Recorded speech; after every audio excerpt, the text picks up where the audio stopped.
Good evening, everybody. This is John Ellis, and we are going live right now to Iowa. Scott Galindez is out there with the LiveU solo, and this is the AfterBern in Iowa City, Iowa.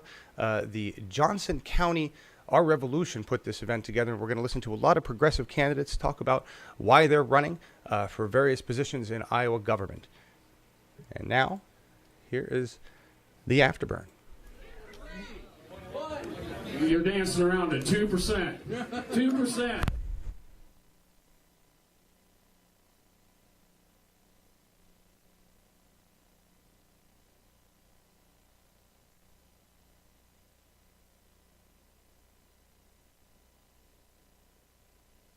And yes, we've already lost audio. Isn't that awesome? I got Laura live and good with me here in the studio, and Scott is there, and this guy's name is Chris, I believe, but we can't hear him because we just lost audio. So we'll try to get a hold of Scott and find out why. We'll be right back.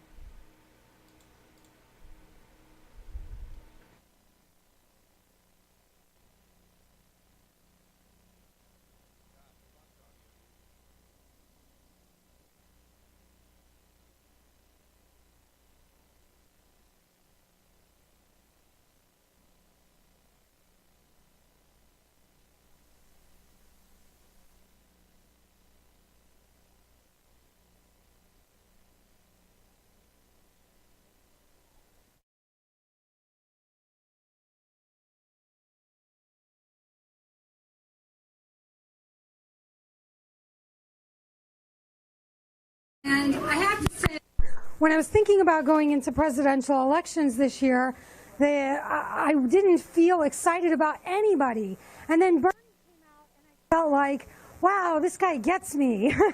And it was awesome to be a part of that. But I took what he said seriously.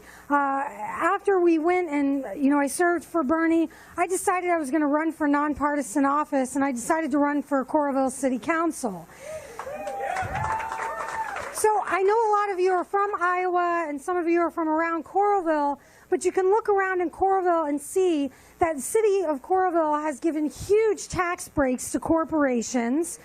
They have done it at our expense. We are personally subsidizing corporations in Coralville, and they've failed to provide affordable housing for all of the people who have gone into these low-wage jobs at the Coralville Mall, at what's going to be Trader Joe's, at the Iowa River Landing, and they don't seem to care. They're continuing to develop. We're going to have a $25 million arena.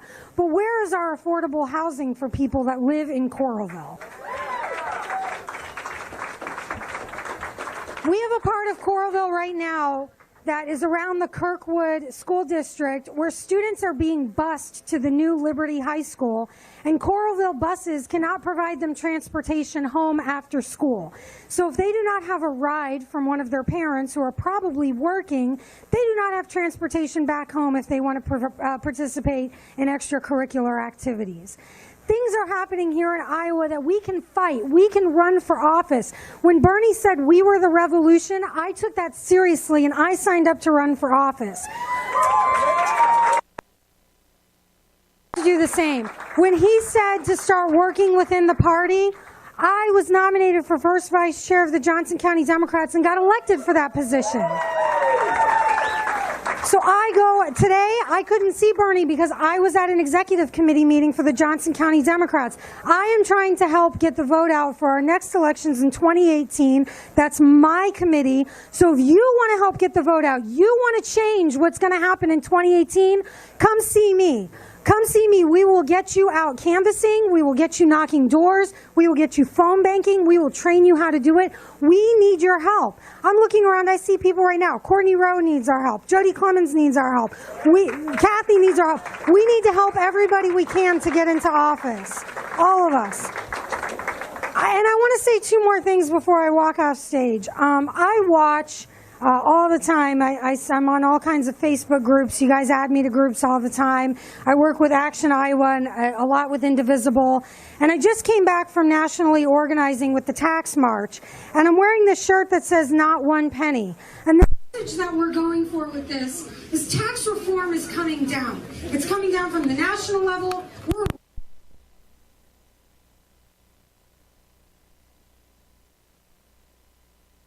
wealthy and corporations. We cannot allow that. Our message is not 1 penny in tax cuts for wealthy or corporations. Not 1 penny. You can follow Not 1 Penny at Tax March, hashtag Not 1 Penny. We're going to keep fighting for that. Not 1 penny in tax cuts. The other thing I want to say before I leave is that we really need to come together. We've really got to come together. I watch people in Facebook groups arguing with each other about who's progressive, who's this, who's that. Guys, you got to let it go. There are Nazis with torches in the streets, and we have got to fight this. We are only going to fight it if we come together. All right? And I encourage you guys to look around Iowa. We went to an event where Joni Ernst was recruiting children into the military in Cedar Rapids a few weeks ago, and we were greeted by brown militia in brown shirts called the Oath Keepers. And they told us that they were there because Joni invited them to be there to provide security. All they were doing was intimidating people. And we can't stand for that in Iowa. This is a serious concern that we should all take seriously, and we're only going to intimidate them if we come together and have bigger numbers. Bigger numbers, all of us. I want us fighting in the streets. I want to see us at the ballot. I want you guys talking to your neighbors. For the love of God, we have got to find compromise. We have got to come together. Republicans, Libertarians, Independents, they all don't like Donald Trump either. But if we push them away, we're not helping to change anything. So please, please, please talk to your neighbors, talk to each other. Let's come together. Let's fight this. Let's change what we have to work with in 2018. Please, let's change it. Please, let's change it. Thank you so much, you guys. I'm so glad that Bernie came here and you guys got to see him. I'm going to keep working for the party. Come to Central Committee meetings. Find us on Facebook. We need your help. We've got to get the vote out this time. All right, guys? Thank you.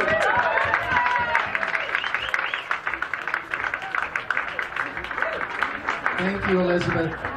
And what she was referring to was JohnsonCountyDemocrats.org is our Facebook page for if you want to get involved in local Democratic politics. Or find us on Facebook under Johnson County Democrats.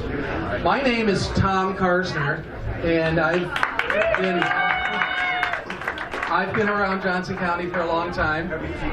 For those of you that were at Hancher, Bernie made reference to one of his first speaking events in Iowa, in Iowa City at Prairie Lights in February of 2015. And the house was packed that night. And what I remember a lot about that night was there were a lot of people that I didn't know. And little did I know at that night, that was the beginning of an experience that I'd have all throughout the Bernie Sanders campaign. That there would be 10-15% of the people that I knew, people that I had worked with on other campaigns, people that I had helped get elected or worked for, and then 3/4 of the people at these Bernie Sanders events, or when we went out to canvass, were people that I'd never met before. And it took a minute to get used to that, because it was both a blessing and a curse, because we had to teach some of the new people how to do some things, but their enthusiasm and their willingness to work really overcame everything else. And yeah, it was a really great experience, and I'm glad tonight that there's a lot of people here that I haven't met before, and that's what the Bernie Sanders movement is about, bringing new people into the process.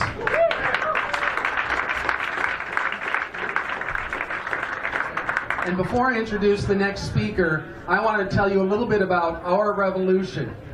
For those of you that were at Hancher, you heard Bernie speak a little bit about it. Our Revolution is the name of the organization that Senator Sanders and others created after his presidential campaign as a means to continue on the issues that he talked about during his campaign, and to try to keep people involved in the process, and to eventually, the goal is to elect people to public office. And our revolution on the red flyers that may be around, or you can find some other places, we are beginning to organize here in Johnson County. And again, the purpose is to bring up those issues and to elect candidates. But we do need to do a little bit of organizational structure ourselves first. And one thing that you can do is go to ourrevolution.org. It's on this red flyer. I think there's some more out on the table out there. And you can register and join up, and you can get emails from the national campaign. The second thing you can do is we're having an organizational meeting Thursday, September 21st. Thursday, September 21st at 7 p.m. at the Iowa City Public Library. And we would invite you to join us to help us get started on this endeavor to talk about issues, to talk to candidates about issues, and to endorse candidates, and then do some footwork for these candidates so that we can get them elected. So that we can get them elected to city council, county supervisor, state legislator, governor, all of which are being represented here by our speakers tonight. So our revolution is a vehicle that we can really use to continue on the Sanders campaign.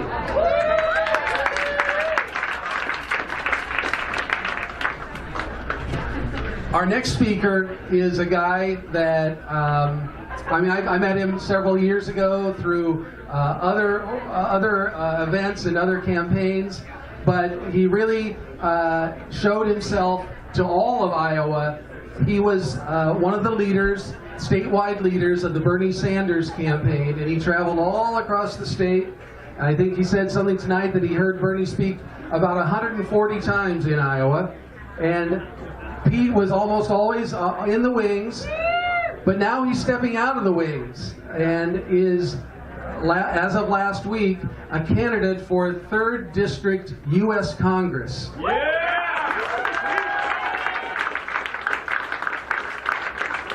And I'm really excited to bring Pete out of the wings and onto the stage tonight. Pete D'Alessandro.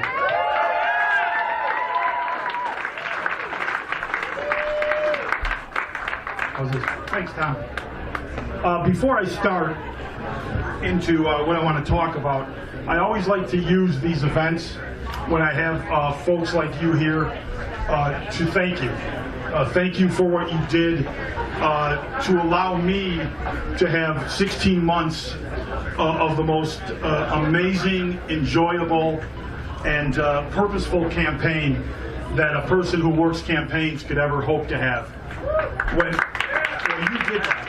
When we started here, I was the first person that Bernie Sanders hired outside of Vermont or D.C. And when we started here, we were down 61-5 in the polls. We never got behind. Rod Sullivan, who I think, is he here? Was the first elected official in the country to endorse Bernie Sanders. Whole campaign in Iowa, we never had a elected official above the title of endorse us. We had none of the establishment help, and we went from 61-5 to a virtual tie because of all of you. Because what we did have was all of you. And then I had the great honor to go to both Oklahoma and then Indiana and run both of those for Bernie Sanders. And in each case, we had a bunch of other you that were waiting for us. And when we got there and integrated them, we won both of those places against the odds also, again, because of people like you.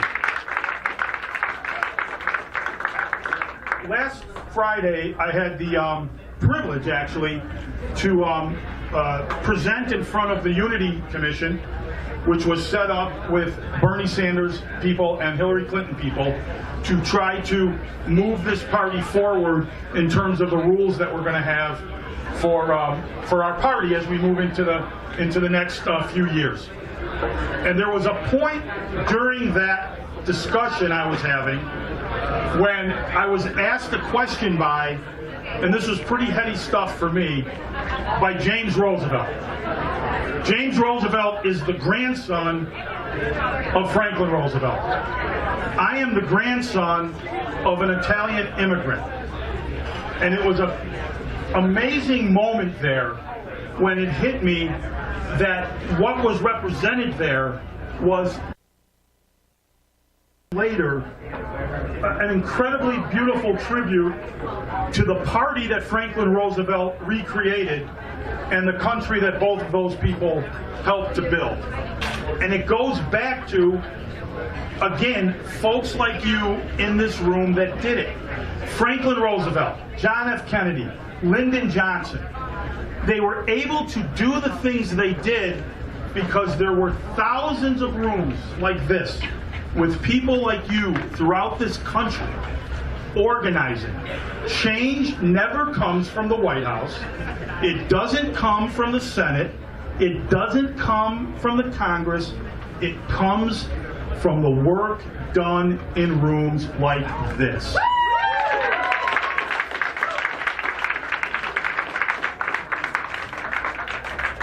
So I did decide, after looking at it, after driving through my district for the last few months, that I would be a candidate in the 3rd District to take on David Young. And one of the reasons that happened was, as I was driving through that district, I kept hearing in the back of my mind something that one of my old bosses used to say. Paul Wellstone used to say, sometimes in order to win a fight, you got to pick a fight. And I decided that David Young should be picking fights with. And this is pretty amazing when you think of how bad it is here right now.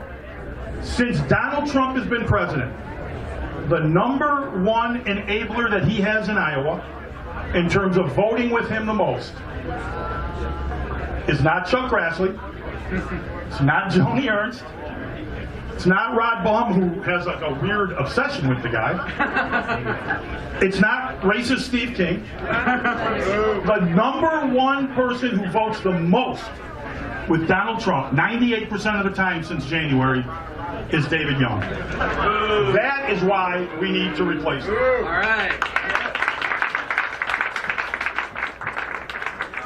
But this won't work next year. It won't work at any level if we're just against something. We've got to stand for progressive values, not just here in Iowa, but throughout this country. And so we have to offer something, because Donald Trump might be enough to get us a wave.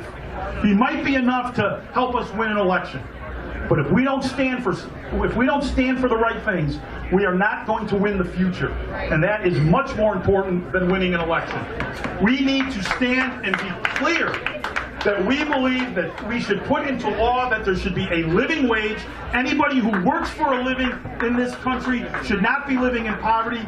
I say that discussion starts at $15 an hour, but it's a discussion we're going to have in this campaign. I believe that regardless of who your parents are, regardless of your situation, if you've earned it, if you've worked hard, if you've got the grades, you should be able to go to college. That doesn't just help that person. That helps all of us. That makes our society better. We all do better when we all do better. We need to be very clear that this country stands as a leader in what we're going to call the climate crisis. Things get solved when the United States takes the lead. And if we have to do it in a bunch of rooms like this, we should do it. But we need to start making our government understand that we have to lead on the crisis. We're the ones that have to change it, and that needs to start also. And finally, I believe with all of my heart that it all centers around this.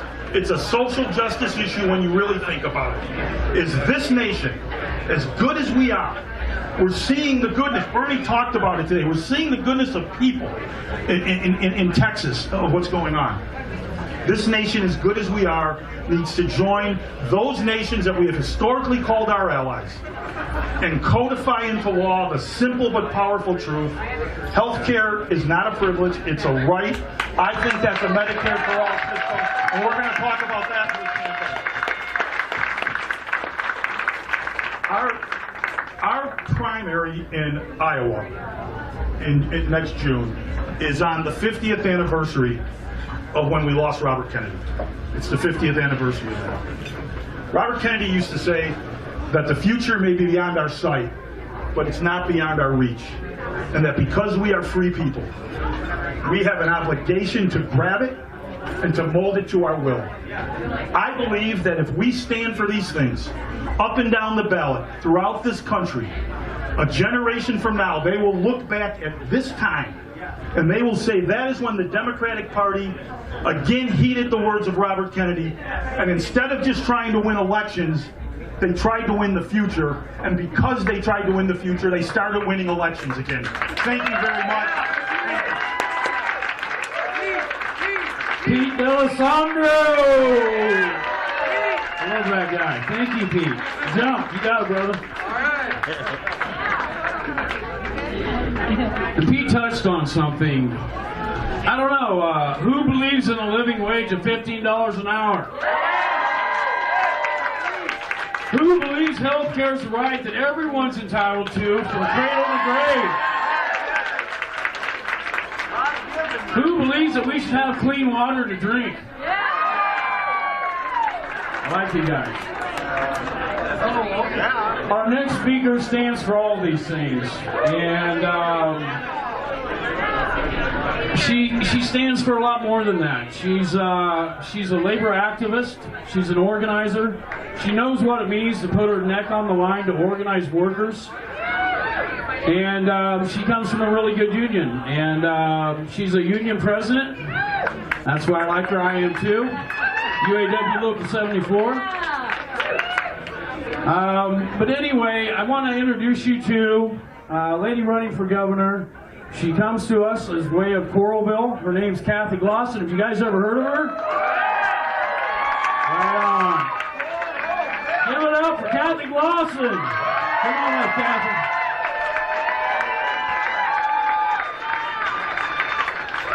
Hey, you feeling the burn? Hey, before I start talking, I want us to take a minute and thank the servers and the workers here at the mill. All the great service we've got here. Make sure that you honor the work that they do to keep us fed and drinks coming by serving them and making sure that you tip them well tonight. So make sure you do that. Very number one important. I want to start by thanking Chris for his leadership in helping organize this event tonight. Wouldn't be possible without leaders like him.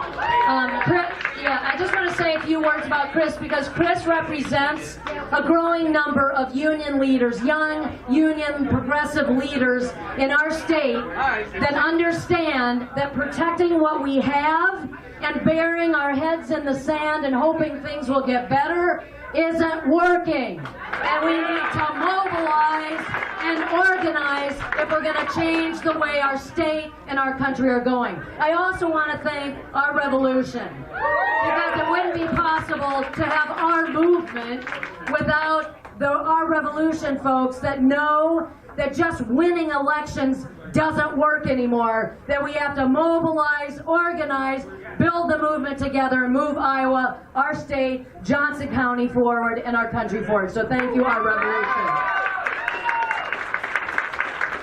My name is Cathy Glasson. I'm an intensive care nurse that worked over 20 years at the University of Iowa hospitals and clinics right across the river. And as a frontline nurse, I knew what it was like to risk my job and stick my neck out to help organize and lead the organizing campaign at UIHC with over almost 4,000 nurses and healthcare professionals at the University of Iowa hospitals and clinics.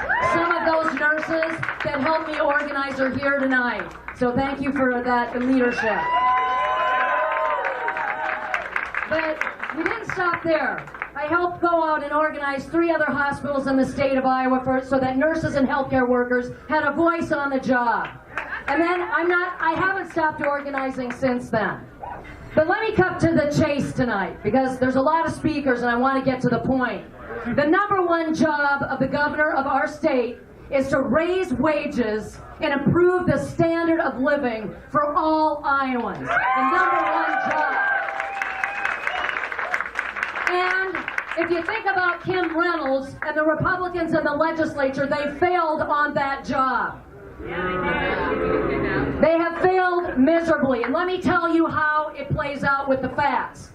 381,000 households in our state, that's 1 out of every 3 households, struggle to pay their bills every month. That ain't right. And you know why that's happening? Because 2/3 of the jobs in our state pay less than $20 an hour. And half of those jobs themselves below that pay less than $15 an hour. That's not the Iowa I grew up in, but that's the real reality of the Iowa economy, and that's the Kim Reynolds and Republican record in our state. And you know what? Working people in our state are sick and tired of getting beat up.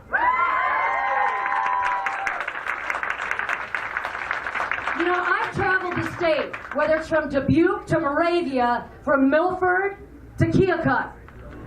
And I'm not sitting down with bosses and billionaires, let me tell you that, because there are not that many in the state. I'm talking to everyday Iowans that are struggling and feel like they've been left behind and ignored over the course of time in politics. They're tired of a rigged economy that's left them and their families behind for decades. They feel cheated by politicians who are bought and paid for by corporations and CEOs. And they're hurt by a healthcare system that puts care at the bottom and costs at the top. And they want profits over patients, profits over people every single time. And you know what? They're disgusted when corporate farms are dumping chemicals into our water, and corporate and big pharmaceutical companies are pumping opioids into our communities. And we're damn sick and tired of a government that demonizes public workers and teachers and starves public education in our state.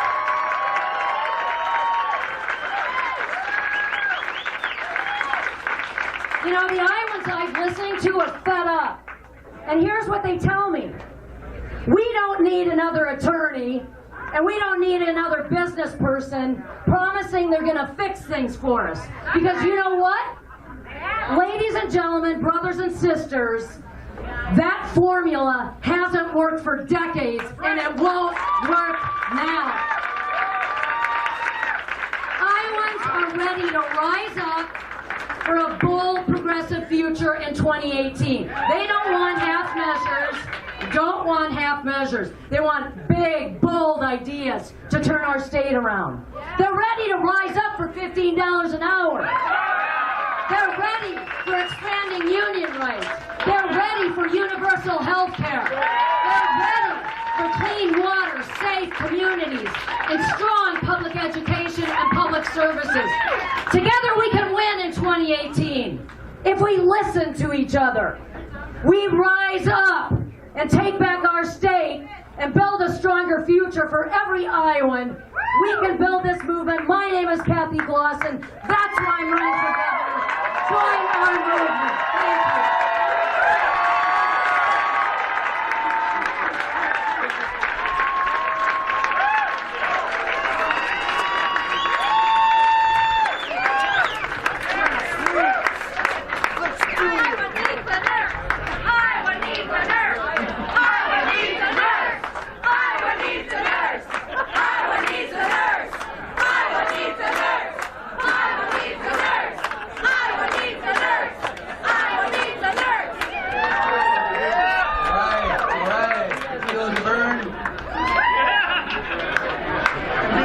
Thank you. Cathy.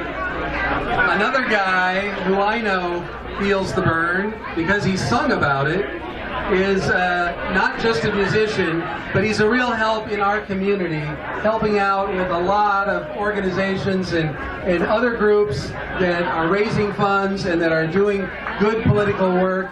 And especially, this guy helped out a lot campaign over the last 2 years. It's my privilege to present to you Dave Moore.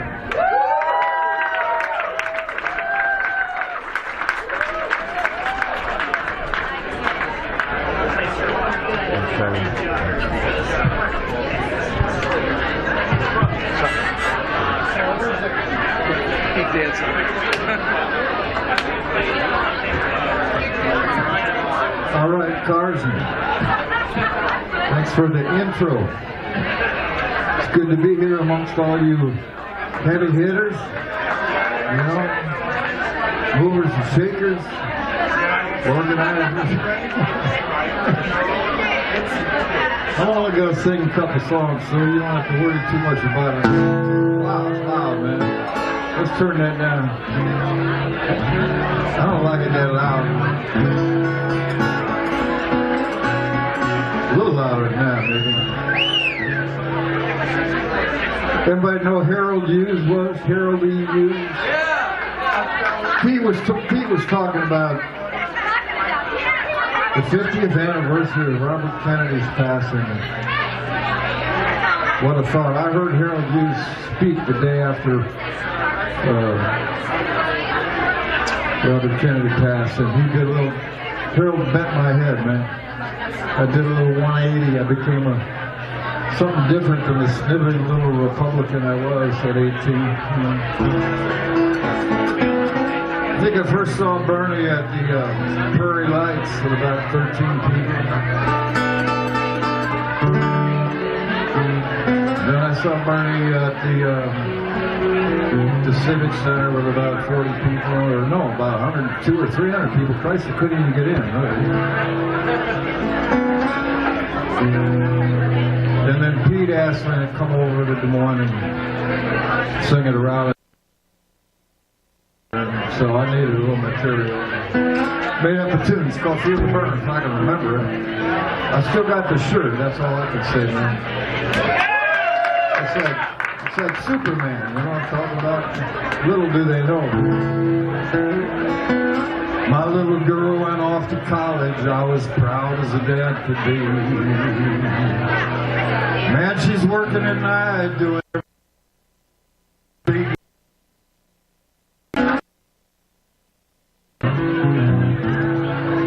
She had a dream, but she got reamed. It was a trip that was badly bad. You try to make a stand, owing 40 grand and getting ripped for 10%. And then I went and heard Bernie said, maybe, just maybe, we can lower the interest rates for these kids. Then I was feeling the burn. I was feeling the burn. Maybe, just maybe, enough already. Baby, I would feel the burn. All across this country, filling up the prison cells. Some of those kids, they haven't done shit, but they're living in a living hell. Bernie knows it's time to see the real crime. The SALIH heavy on the black and brown. Man, you sound like a country preacher, trying to tear that building down. I was feeling the burn. I was feeling the burn. Maybe, just maybe, enough already. Baby, I was feeling the burn.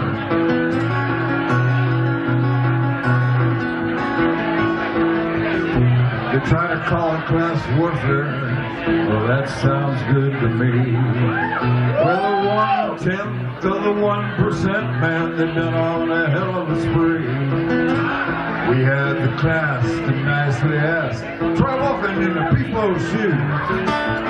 They said no, we said it's time to go and make an offer that they can't refuse.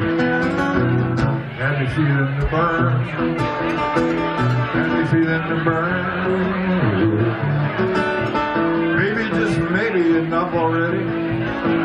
reality of the burn. Got a chump in a suit, started having a toot. He said he'd never raise a minimum wage. And the corporate door said, no, no, no, you ain't turning that page. Bernie knows about 1 million folks, put them on the Washington Mall. He said, maybe, just maybe, we gotta look out the window now. I was feeling the burn. I was feeling the burn. Maybe, just maybe, enough already. Baby, I was feeling the burn.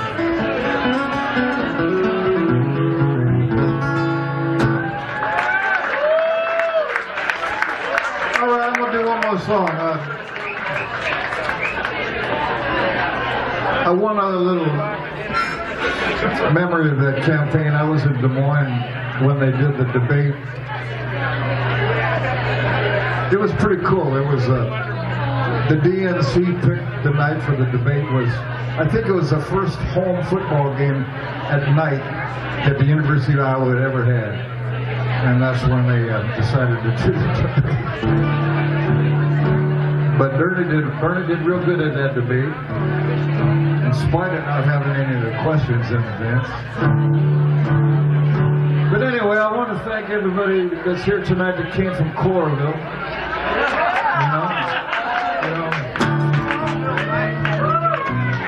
I know a place used to be small.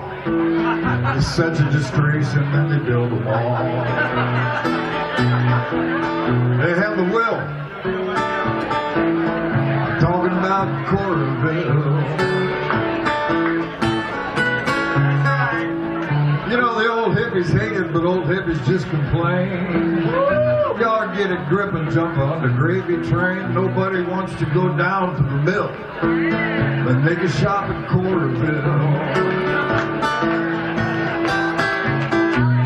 Coralville. People loving Coralville. They know we needed the mall. They know we needed the sprawl. And now the times are harvest. Why we got credit cards we get fulfilled. My cool towns like Coralville.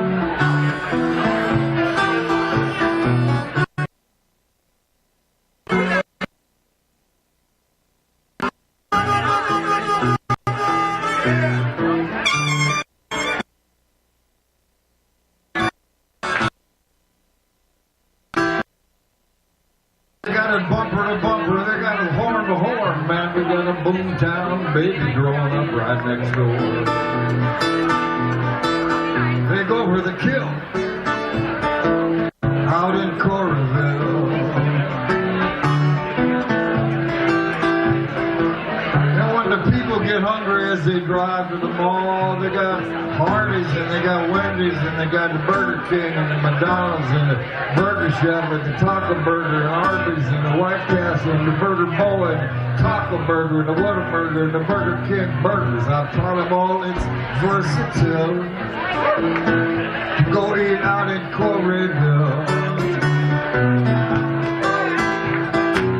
Coralville.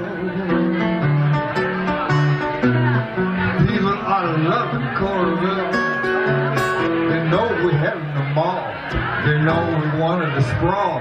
And now the times are hard, that's why they invented credit cards we get fulfilled. My cool towns like Coralville.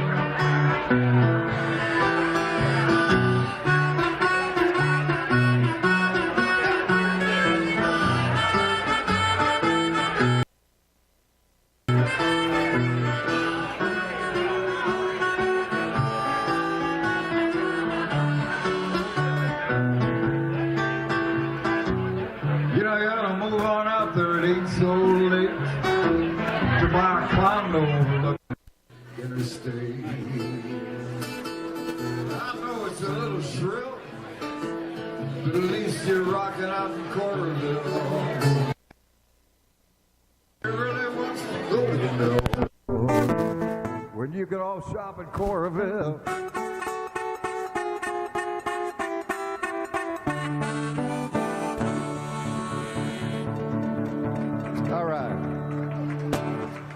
Thank you. Have a great evening up here, everybody. Hope you have a great time tonight.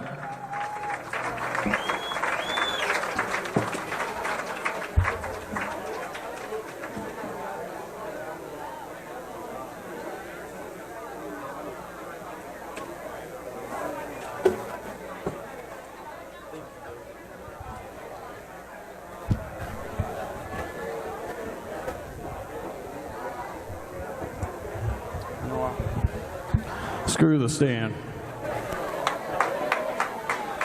Dave Moore, please give it up for Dave Moore. Thank you.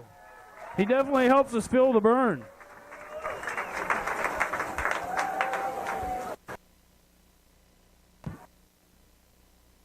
Buttercup Kaufman, Iowa House District 73.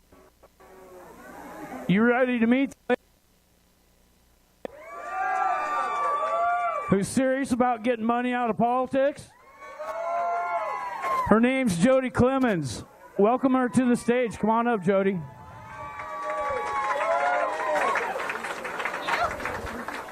Hi there. What a great crowd tonight. So, like I said, my name is Joid Clemens, and I'm from a little bitty town east of here called Springdale. Some of you may have heard of the town. One person yelled back there. We have a sign on the interstate now, so we're getting to be kind of a big deal. So I announced that I was running for office back in March of this year, and it's definitely been an experience.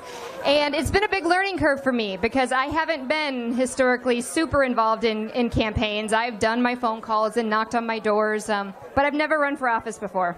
And so I've learned that everyone tells me you need to know the answer to why are you running. Everyone says you need to have those top three positions ready to go. And I don't know why this is so hard for me. It's like, how do I pick three? How do I pick three issues to narrow that down to? And so, you know, basically the reason that I'm running has been a bit of a perfect storm to get me here. And so I'll just go through a little bit of how I am up here this evening. And so it all started with a guy named Bernie Sanders. So like I said, I've always been involved in politics since I was 18. I was probably one of the few teenage pregnant mothers watching the recount of Gore versus Bush while I was in labor. So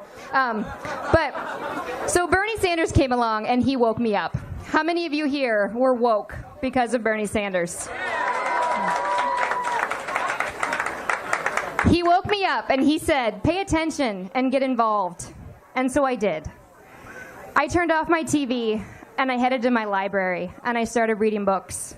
I stopped arguing online with strangers and I started talking to people face to face who had different opinions than me. I stopped focusing so much on national politics that were so depressing some people couldn't even leave their houses that day. And I started focusing on local politics, on our state, on our county, and on our cities. I left my house and drove halfway across the country to Philadelphia with my husband and my 10-year-old son, Calvin, who was also a huge Bernie fan, and convinced us to drive over and meet his hero. And I found my tribe.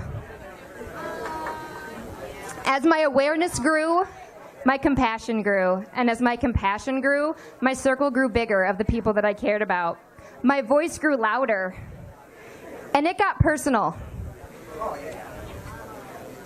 Bernie said, pay attention and get involved, and I listened. I started an Indivisible West Branch group from Indivisible, Iowa. And we decided in one of our first meetings, we went around and we just went around and said, why are you here? And I had one lady that had reached out to me during the 2016 election, and she said, Jodi, I want to get involved. I've never done anything political before. How do I get involved? And so I invited her to this first meeting, and she just said to me when we went around the circle, she says, I just need to know how to not do nothing anymore.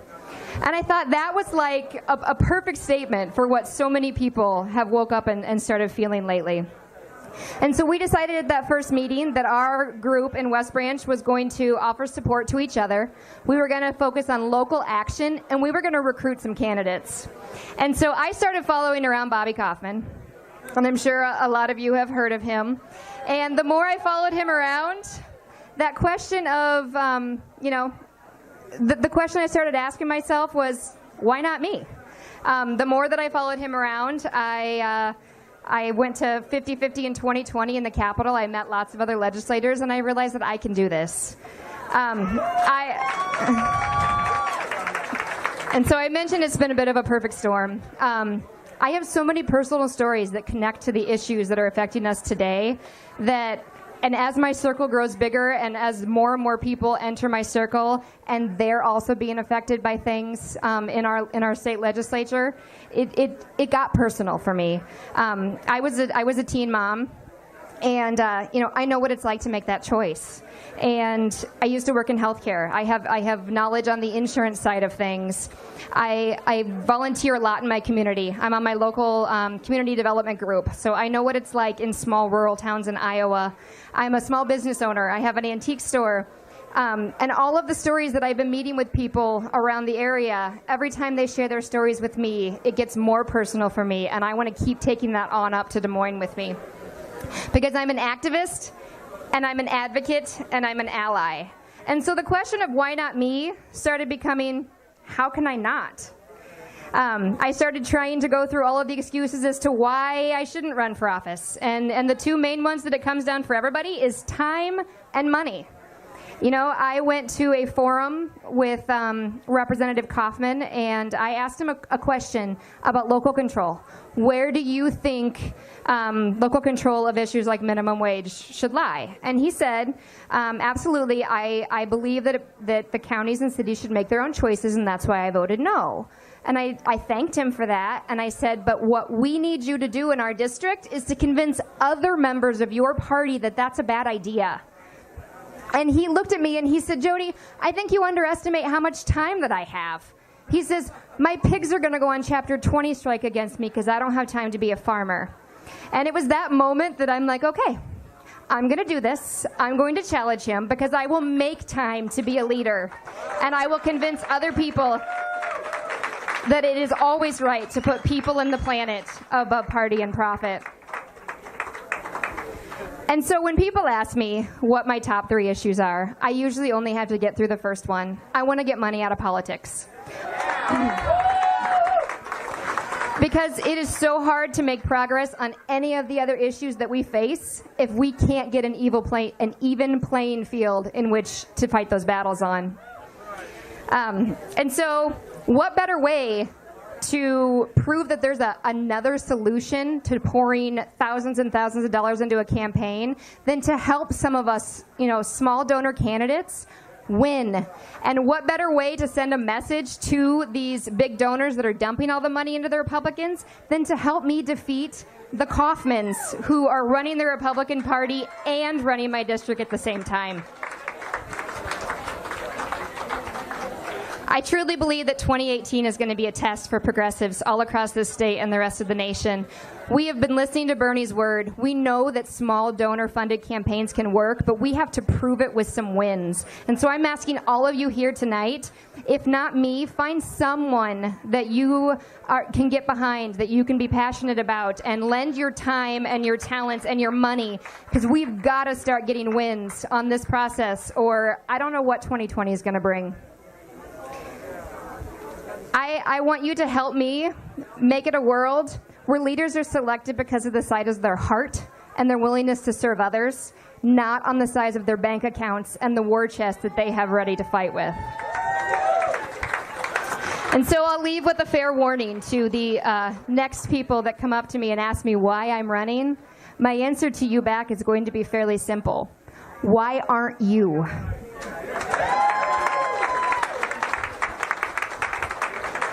And I also have the honor tonight to introduce our next speaker.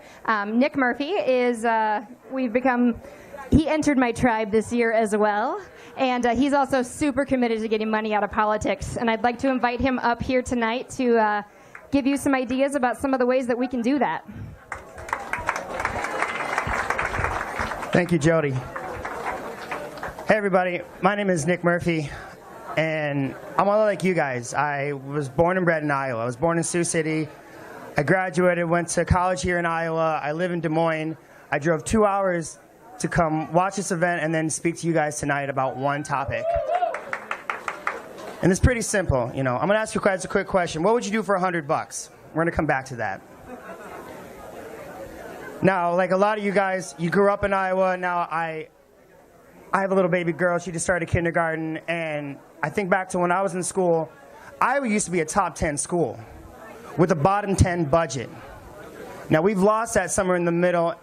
And when I looked into the research and saw why, it was clear to see that it was money and politics that was driving that issue. You think about every issue that you guys care about and why we're not making any wins is because of money and politics. It always stems back to there's one key issue. So if you want to make that change, you got to get money out of politics. Now go back to that $100 thing I was asking about earlier. Add a couple zeros to that. What would you do for $10,000? Take away that. We're never going to win. Like, I tell people this all the time. Unions are never going to outspend corporations. So what can we do? We can have unions support members who are going to support their union members. JODI is a perfect example of that. One union wanted to give her a large group of money, and she said no. Instead, give me a platform where I can talk to your union members and earn their trust, earn their respect, and make them want to vote for me. That's the kind of person that I want to vote for. And that's why I drove 2 hours so I could help her with this whole cause.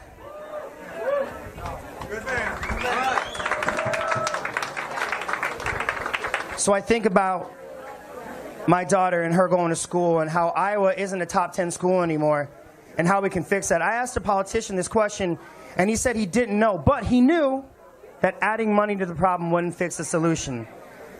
That just floored me. There's got to be a better way to do it. And so what I want to start doing is I want to get back to that grassroots movement, talking to people like you and having you guys support at the local level individuals like JODI.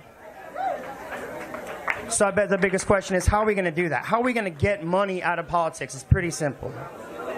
At the state level, our founding fathers are some pretty intelligent people. They actually made an article in the Constitution, Article 5. It says, if 2/3 of the states pass the same resolution, we can call a convention and actually get an amendment. We're tired of waiting on Congress to get this problem fixed. I'm tired of waiting on 45 to get this problem fixed, and it damn sure ain't going to be the Supreme Court because they're the ones who put us in this situation in the first place. The states actually have the power to pass the legislation and pass an amendment to once and for all get money out of politics. We found out really quickly that we need to have a separation of church and state. I think it's about time we have a separation of wealth and state. So once we get together, what I want to do in Iowa is I want to pass a resolution to once and for all get money out of politics. In order to do that, you need to call your legislators. Simple as that. And tell them you want money out of politics and you support an Article 5 resolution to do that. Do that, and we will see headway on the largest level. If you guys want more information, I'll be over here all night. Thank you for coming and supporting this movement. You guys, you fucking rock, all right? Thank you very much. Thank you, Nick. And he's absolutely right. Let's get money out of politics. And let's all stand up for a living wage. As I told you earlier, I'm a member of UAW, and we've organized as laborers. We organize ourselves as workers. I've got a health insurance card right here. I don't pay deductible. I have no copay. I have great insurance. I get paid holidays. I get all the good stuff that every worker should be entitled to. And we did that by organizing ourselves, demanding more, just like we need to do as voters. My next speaker is a rocket scientist. Really, she is. She works on airplanes, not rocket ships, but nonetheless, she is. And I first met her when we went out to Philadelphia as the Bernie delegation, and she's really good stuff. Who wants to meet the lady that's going to take Rod Bloom's seat in District 1, U.S. Congress? And then give it up for Courtney Rowe. Come on, Courtney.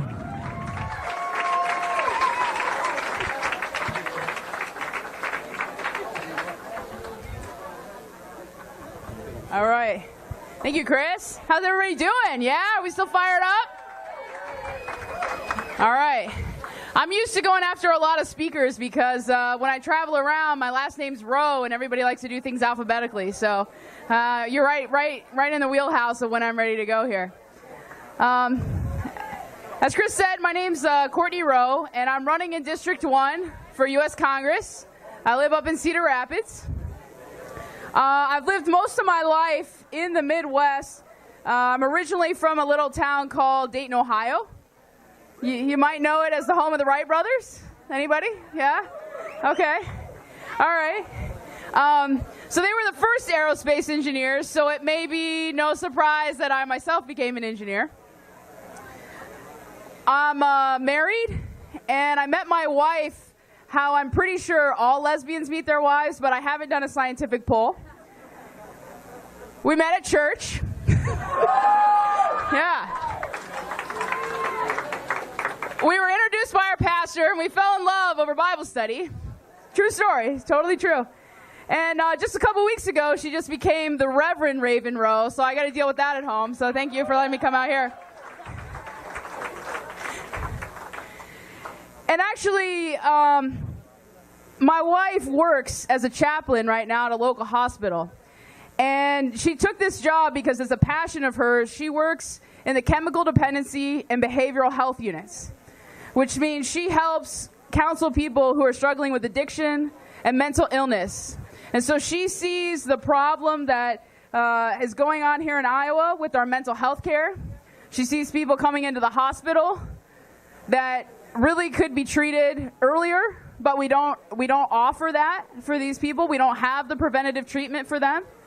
And she sees addicts coming in, and they're getting better, and it's a lot better than them going to prison, which is way more expensive and doesn't help anybody.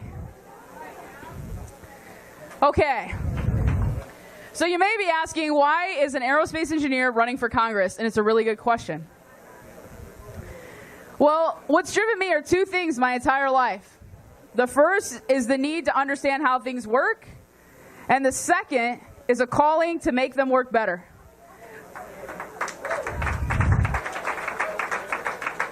And growing up in Dayton, Ohio, of course, I was surrounded by rockets and airplanes.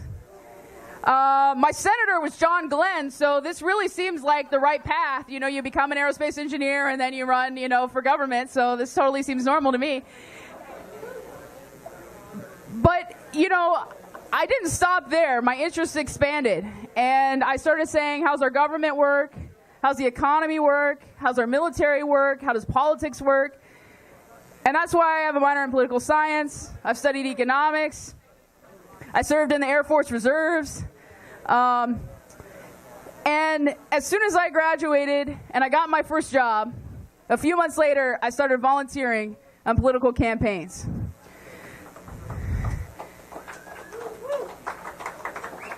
And I found out that that's how we can make a huge difference. So if you're wondering what you need to do tonight, is you need to volunteer. So if you find somebody you're passionate about tonight, please get out there and volunteer. The first campaign I worked on, I was living down in Phoenix, Arizona. It's a few years that I spent outside of the Midwest. And the campaign that was going on, this was in 2006, there was a Proposition 106 in Arizona to take away domestic partner benefits from all couples, but it was attacking the LGBT community. And I just started my first job. I'd only been working a couple of months, but every day on the way to work, I had to drive by those damn signs, okay, that were promoting that we needed to protect our families by supporting Prop 106 to take away domestic partnership rights. And I said, what can I do to stop this? And so that's when I first started phone banking. And I'm proud to say that that's the first time in this country that we ever defeated a proposition like that at the ballot box. And it didn't happen by much. It was just barely. We barely beat it.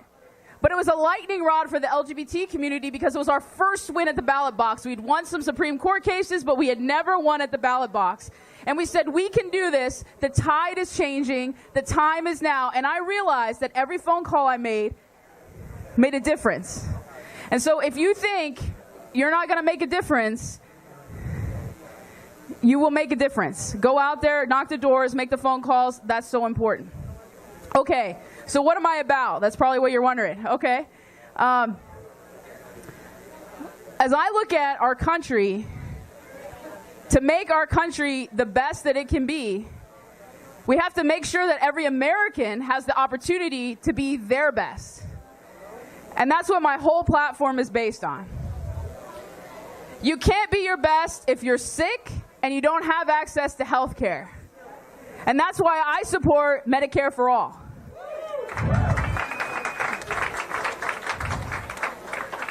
As a cancer survivor myself, I got diagnosed with cancer at 26.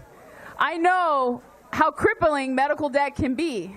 And I was fortunate that I had a health plan with a major company as an aerospace engineer. But even still, it was too expensive.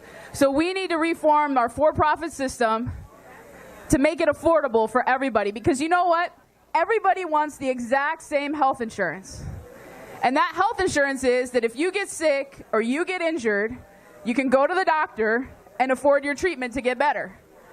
We all want that plan, right? It's really easy. And you know what? Trump voters want that plan. They want that plan. I've been traveling all around the district.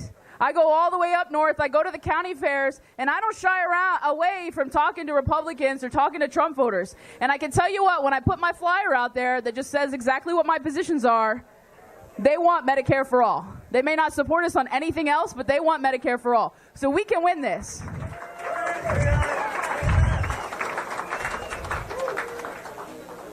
And you can't be your best self if you're struggling just to survive by working multiple jobs.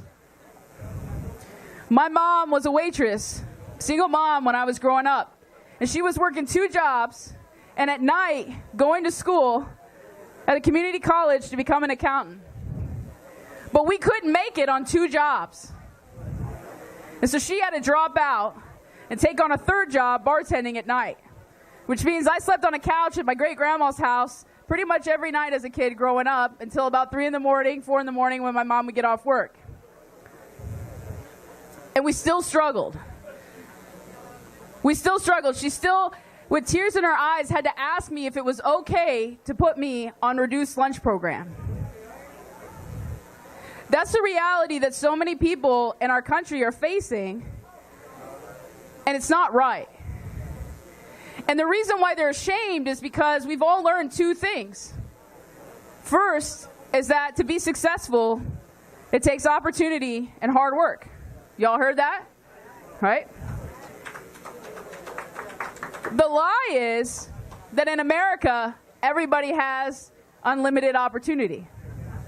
So all you need to do is work hard and you're going to be successful. So if you're not successful, that means you should be ashamed. And that's wrong. And you know what? The problem is not that people aren't working hard enough. It's that they're not having the opportunity that they need. And that's why I want to bring back and I want to grow American opportunity. And that's why I support a $15 minimum wage.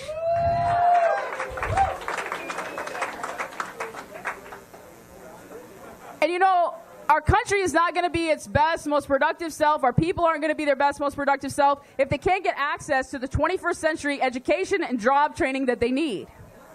I work as an engineer, and I can tell you there are not enough people graduating in engineering. We cannot find people.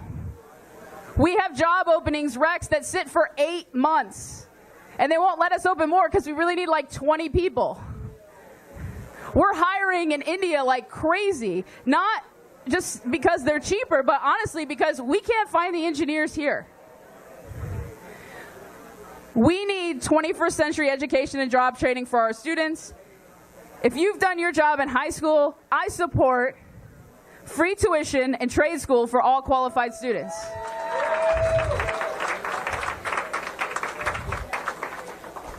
And you can't be your best self if you're fighting discrimination. As I told you, that's what brought me in to politics to start with. We have to end discrimination. We have to take down any artificial barriers. I support equality for all people. And if we can't in this room today stand up and say Black Lives Matter, we need to ask ourselves why not.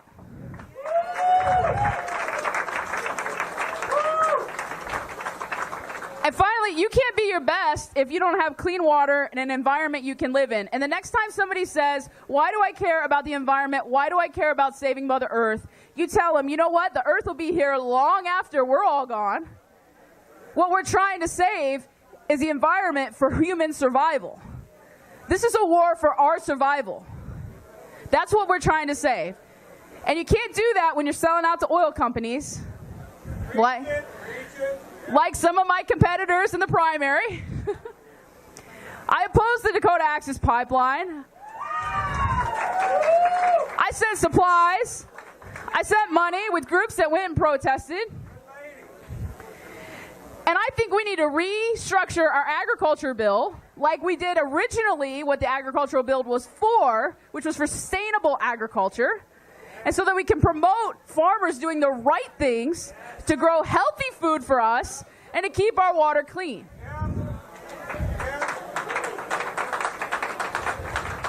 Now, I'm an engineer, so I have a couple ideas of my own, but I don't want to take up more time because there's other speakers to get up here. But I've got a homeowner green energy plan that would expand green energy to everybody who's a homeowner, who save them about $100 per month, and it doesn't cost the government anything. You want to find out about that, go check out my Facebook page. It's got a little bit on that, and I'm going to have a website up next week. And I've also got a plan called the Main Street Market. We talked about wealth inequality. The reason why wealth inequality is so bad is that the people at the top own almost everything. My Main Street Market plan would make it easier for small businesses to start and to be able to sell stock immediately as a small business and raise capital. And that means you can invest your retirement income and the investments that you have in small businesses instead of in Wall Street. That's how we take back our country. That's how we expand ownership to everybody. That's what opportunity looks like. And I hope I can get your support on June 5th. I'm running in District 1, so Cedar Rapids, Waterloo, Dubuque, all over there. If you're in Iowa County, Powesheik County, that's me too. Come right here. I got some buttons, and I'll talk to you about anything you want to talk about. Thank you.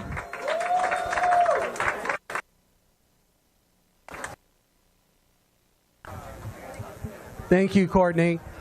I want to go back to Joid Clemens for just a second, because about 3 weeks ago, she came up to me and said, how do I get endorsed by our revolution? And I had to tell her, well, we're not quite organized enough yet to do that. So it's going to take a little bit of time. So I want to remind you that if we want to get enough organization together to support candidates like you're hearing tonight, we need some help. And you can go to ourrevolution.org, register there, or you can find us on Facebook, Our Revolution Johnson County. We have a Facebook page. Or you can join us at the Iowa City Public Library Thursday, September 21st, and help us get our organization together for our revolution so we can help candidates like you're hearing tonight. Our next speaker is someone I've known for a long time, and there's a lot of things that I could say about him, but I'll just say one or two things about him and about how elections make a difference. Going on 5 years ago, back in Johnson County, there were only 2 members of the Board of Supervisors, of the 5 members of the supervisors, who supported instituting a county minimum wage. And so it never got moved. Nothing happened. Well, our next speaker took up the mantle, campaigned on it. He got elected as county supervisor in 2014, and within a few months after he got on the board, he was the 3rd vote, the decisive vote, that allowed Johnson County to create a minimum wage for the first time. Elections make a difference. I want to present to you Mike Carberry, Johnson County Supervisor. Thanks, Tom. Yes, elections have consequences, and I guess what Tom was trying to say there is that not all Democrats are cut from the same cloth. There were 5 Democrats on the Johnson County Board of Supervisors, yet they weren't willing to pass a 10-10 minimum wage. And so what you really need is to have Democrats that are progressive Democrats, but now every Democrat in the state, every Democrat in the country calls themselves a progressive Democrat. So progressive has lost its meaning. What we really need is liberal Democrats. We need people that aren't afraid of the word liberal. I'm a proud liberal. I stand behind that word. I will run on that word. And I run on liberal issues like the minimum wage. I run on clean water. I run on local foods. Johnson County has the most expensive place to live in the state of Iowa. And we have an affordable housing crisis. We have a hunger crisis. And we have a clean water crisis. And I'm trying to fix all of those things. I'm not going to stand up here a long time because I think you probably want to hear some of the other speakers. You probably want to hear Dave some more music.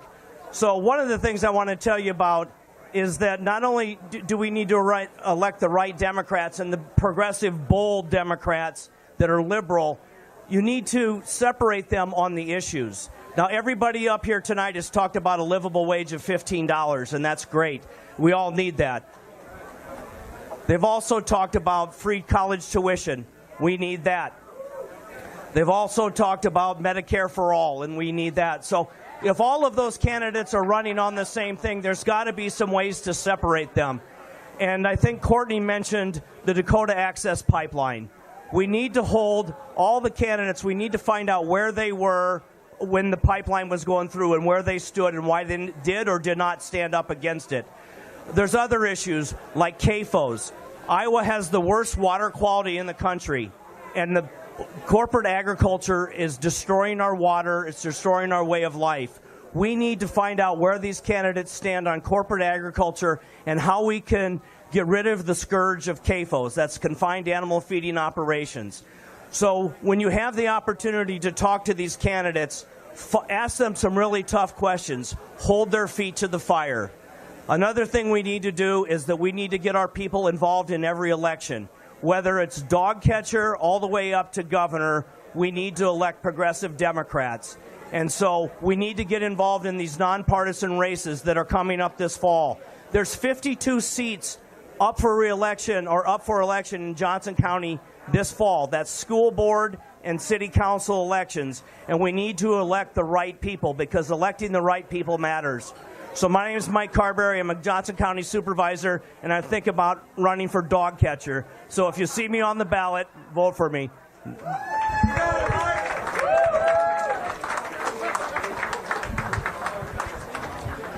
Thank you, Mike. I've also known our next speaker for many years, and first got to know him a Farm Unity Coalition. He may correct me if I didn't get that quite right. And then he also helped run the Jesse Jackson campaign here in Iowa. He's gone on to many other campaigns and candidates and work on his own as well. I'm proud to introduce to you John Norris, a candidate for governor. Thank you.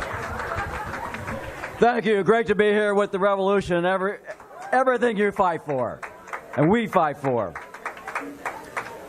I met several new people tonight, and thank you so much for welcoming me to be a part of this event. Thank you, Tom. Thank you, Chris, for your organization, and all of you for being here.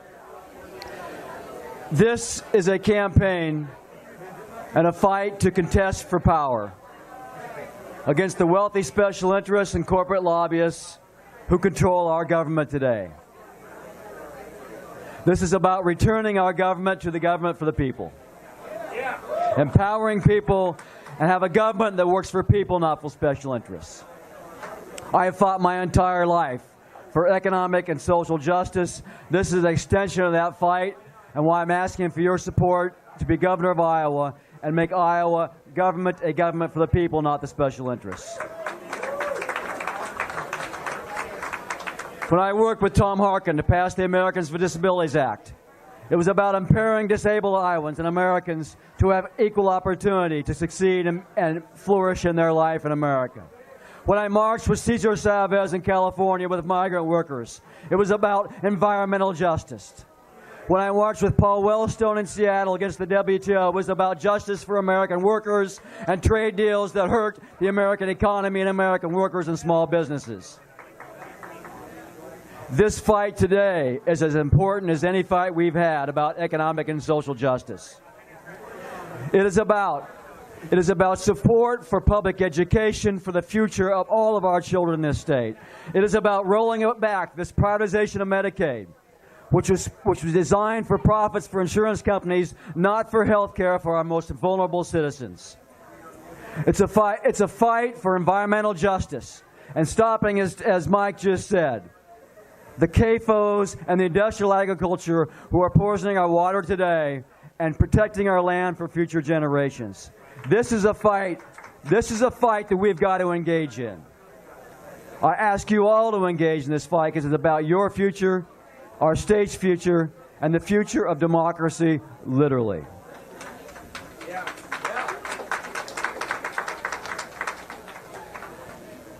We've got to raise the standard of living for so many Iowans who live in poverty today. Over half of our children in this state are born eligible for Medicaid. Over half of our children in this state are eligible for free and reduced lunch, which means over half the children in this state are born into poverty. Not one of those children can expect their parents to be saving for their college education. If we want to extend the opportunity for all people in this state and all children in this state, we have got to make college education a reality for all of our children, not just those with wealthy parents. I want to tell you a quick story. When I announced my candidacy for governor, I started on my family farm in southwest Iowa, where my family still farms today. And then we went to Storm Lake, Iowa. I went to Storm Lake, Iowa with purpose, because I want to stand on the shores of Storm Lake and talk about what it means to have a governor with vision that brings people together. Because Governor Ray, which many of you over there don't know,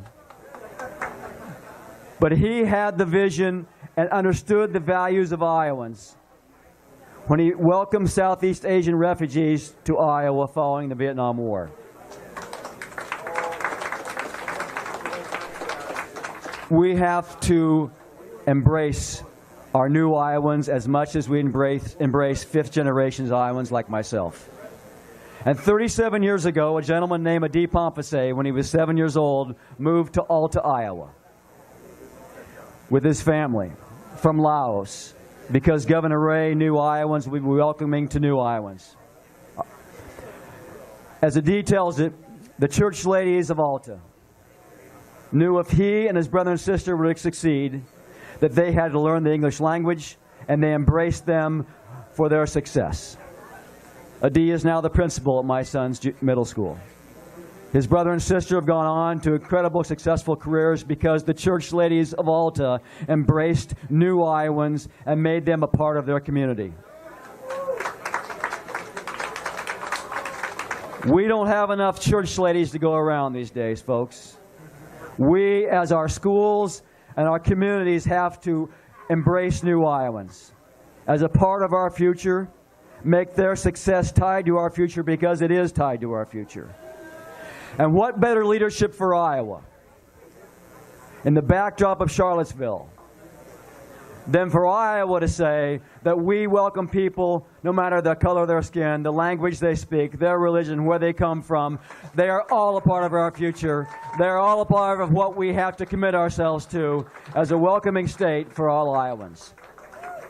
We have to confront that issue in Iowa, and especially in rural Iowa, and roll back the racism and hate and division of Donald Trump in this last election, and realize that all of our economic future is based on all of us succeeding and not dividing and blame someone else. That is the essence of our future in this state. Let me close, since I'm up here in this bandstand. Well, I used to play as an amateur for the Equal Justice Foundation benefit concert that I helped form in Iowa City years ago. And it's an honor to be here with Dave and Greg and professional musicians. Let me close with Woody Guthrie. I've seen a lot of funny men. Some will kill you with a six gun, some with a fountain pen. No matter where through your life you roam, I'll never see an outlaw drive a family from their home. Folks, the folks with fountain pens are running our government today. They're driving people from their home. They're taking advantage of their economic vulnerability that this governor and this government is extending by striking collective bargaining rights, taking away counties' right to raise minimum wage.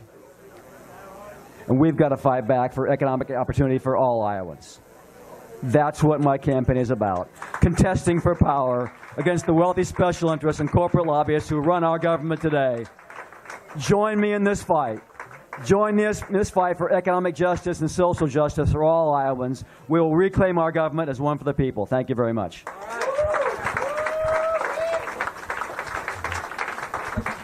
Thank you, John. You guys ready for some more music? You guys heard of Greg Brown? Right? So get a warm welcome to Greg Brown. Come up to the stage and enjoy his musical. Grab yourself a drink. Actually, the bar's offering a Feel the Burn shot for $4. You ought to try it out. $2 slices of pizza. It was $1 last time. They 100%ed us. Thank you.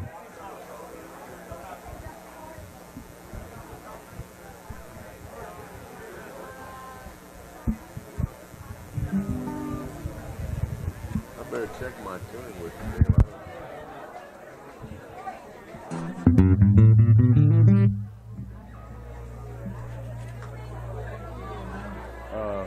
You have a careful?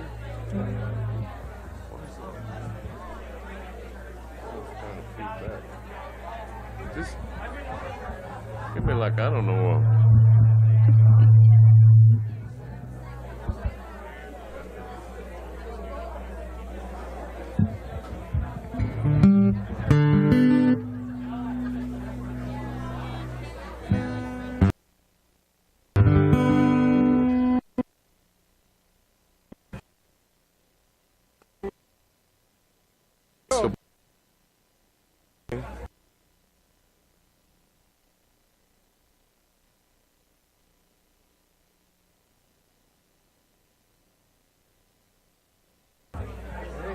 All right.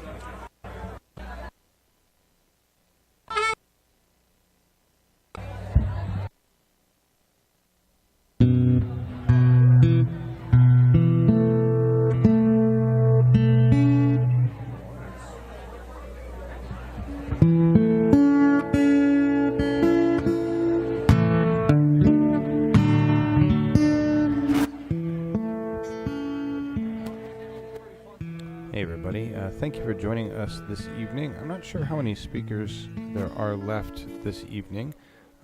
Waiting for Scott to get in touch with me. We've heard a great number of progressive candidates for various roles in government in Iowa. It's been quite an exciting evening. It's nice to hear articulate, progressive, passionate candidates, as we were talking about in chat.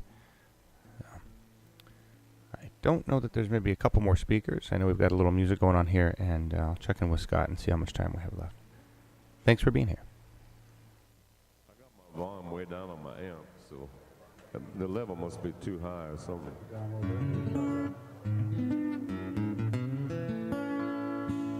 Yeah, that's better.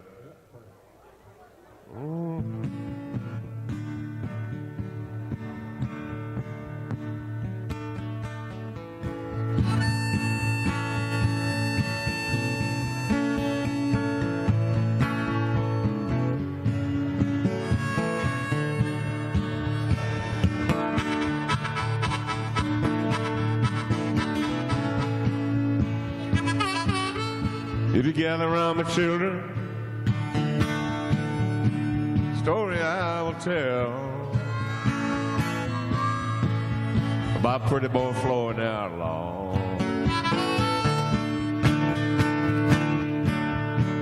Oklahoma, I knew him well.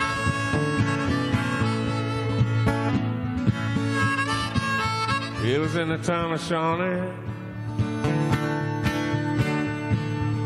on a Saturday afternoon.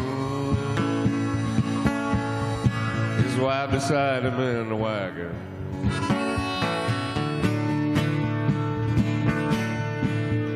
It's in the town they rode.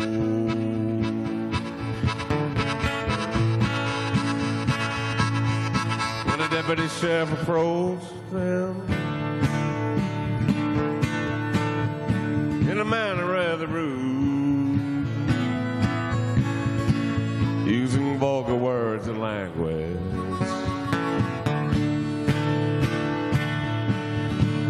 and his wife, she overheard.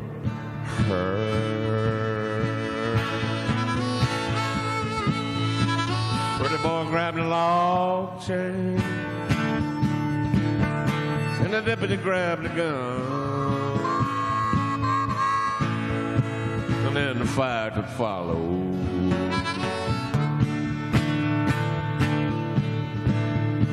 He laid that deputy down.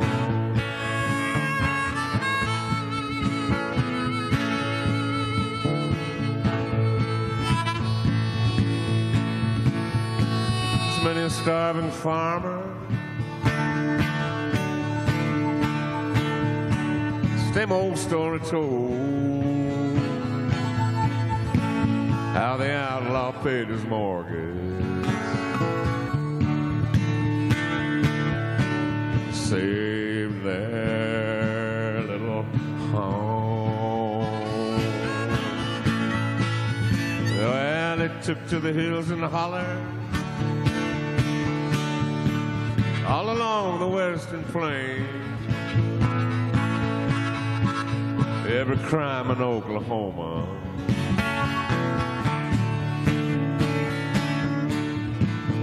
was added to his name. I was down in Oklahoma. It was on a Christmas Day.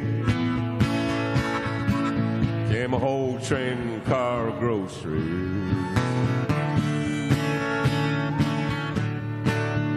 and a note to say,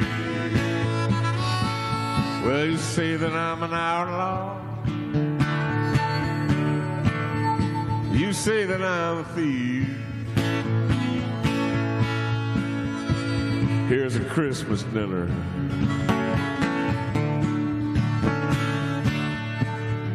for all the families on relief.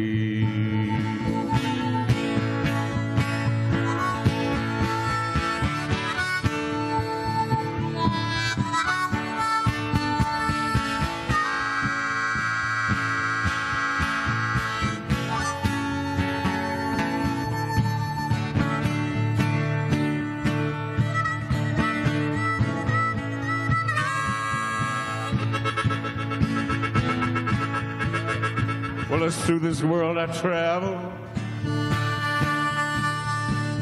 I meet lots of funny men. Some will rob you with a 6-gun.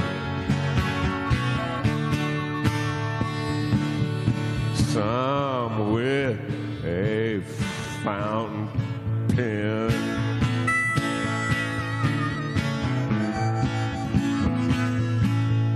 But it's through your life you travel,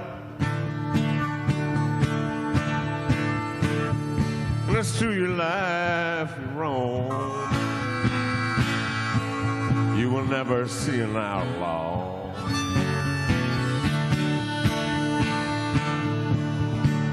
Drive a family from their home.